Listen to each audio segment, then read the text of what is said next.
Hi there, I'm Mark. Have you ever seen a house with solar panels and thought, what's this all about? Does it even work? Is it expensive?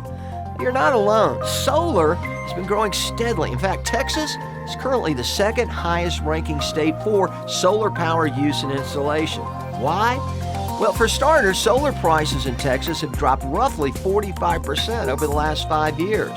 Then, there's the recently extended 26% solar investment tax credit. Plus, you have the potential to sell power back to the grid, and a whole host of other reasons is why we're seeing such enthusiasm for renewable energy.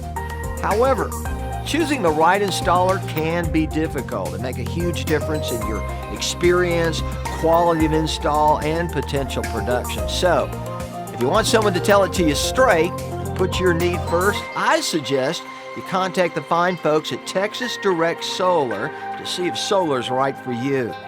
Now, Texas Direct Solar is a family-run and Texas-proud company that believes in straight talk, fair pricing, and is serious about sustainability. They're licensed, they're professional, and they'll customize a free, no-obligation, no-hassle quote just for you.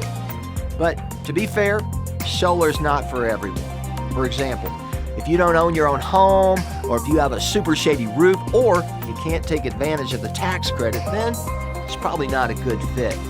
If you want to learn more, all you got to do is click the little button somewhere on this ad, answer a few quick questions, and the fine folks at Texas Direct Solar will take care of the rest. It's that simple.